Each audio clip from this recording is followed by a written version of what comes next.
Thank you. Morning, Andrew. What have you learned about the Leafs in those first four meetings, and how interested are you in the kind of matchup game now that you have last change for the first time in the series? I mean, haven't learned anything we didn't know before, really. I mean, they got skill and speed up and down their lineup. Their D are pretty solid back there too. So it's I mean, it's a tough test. Don't want to take too many penalties. That's for sure. Their power play is elite. I mean, you want to take away their time and space as much as possible, keep them to the outside, and I mean, we know that they're going to get some zone time. They're going to get some motion going, but if we can kind of keep them to the outside and keep those shots from the outside and let Bucky see them, we're confident that he'll be able to handle those. So nothing we didn't already know, but obviously they're top of their division. It'll be a good test. We'll go next to Kelly Moore from 680 CJOB. Go ahead, Kelly. Hey, good morning, Andrew. Understanding it's a different circumstance and a different opponent, but Paul Maurice said something pretty interesting before the final Calgary game the other day about this game against Toronto would be the most difficult, because you guys were just coming off a road trip. And the last time you came off a very successful road trip, I think it would be all agreed, you probably didn't have your best game against Montreal. So is that something you guys are aware of going into this game tonight? Yeah, I think so. I mean, I think just like based on our schedule, I think the boys are feeling it a little bit right now. Like the time zone change in the late games in Calgary and then an earlier skate today. I think everyone was a little slow moving around the locker room this morning, trying to get warmed up.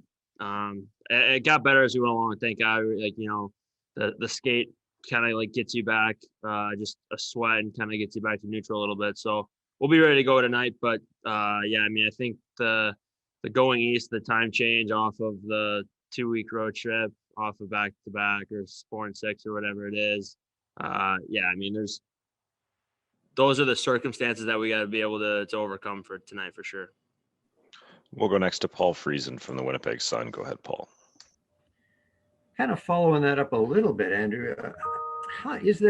How much home ice advantage is there even without crowds? And part two of that, how much of a carrot then is top spot in the division? Top spot. You want to win, right? You want to win your division. You want to be, beat the best. So, I don't know if it has too much of an influence in the playoffs, but it's just something that you want to do. You want to be the top of your division.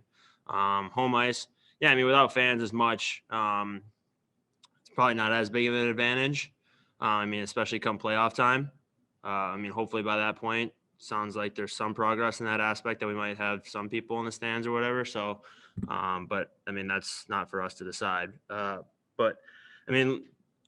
Last change is good, but also it doesn't dictate the game. So I don't think there's too much on the line in terms of, having an advantage over one another. If you remember the St. Louis series, home team only won one game. So you just kind of never know. We'll go next to Sean Reynolds from Sportsnet. Go ahead, Sean. Thanks, Gregor. Hey, Andrew. Paul had said that with this Leafs team, the challenge is their slot game and their ability to get there. How do they manage to get there, and what's the challenge in shutting that part of their game down? Well, I think the motion and then kind of having guys jump into holes is kind of where it all starts. Also they have the skill and the ability to make those plays under sticks and to be deceptive, and yet they got the quick releases that kind of allow those guys to get shots off in the slot. So, like I said, we're trying to keep them outside. When they do have their motion going, when their D are really activating, we just got to make sure that we kind of protect from the slot out and try and force them to put the puck to the net from bad angles and from low percentage areas, because we know our goaltender is going to stop those. Just a couple more for Andrew. We'll go next to Jason Bell from the Winnipeg Free Press. Go ahead, Jason. Hey, Andrew, just a quick one about one of your line mates. We've been asked this before this year, but the speed of Mason Appleton, his development, what has he added to that trio? Has he been integral as far as your elevated numbers and the fact that the third line has been so productive? Yeah, Mason's a good player. I really enjoyed 2 years ago when it was me, him, and Lemieux. We had a lot of success together. I don't know if you remember that kind of stretch of time, but yeah, I mean, he's a good player. He's hard on it. His speed, he's strong, protects the puck well. Takes it to the net and can finish around the net. So, yeah, I mean, I think that he's kind of fit in well with Laus and I for sure.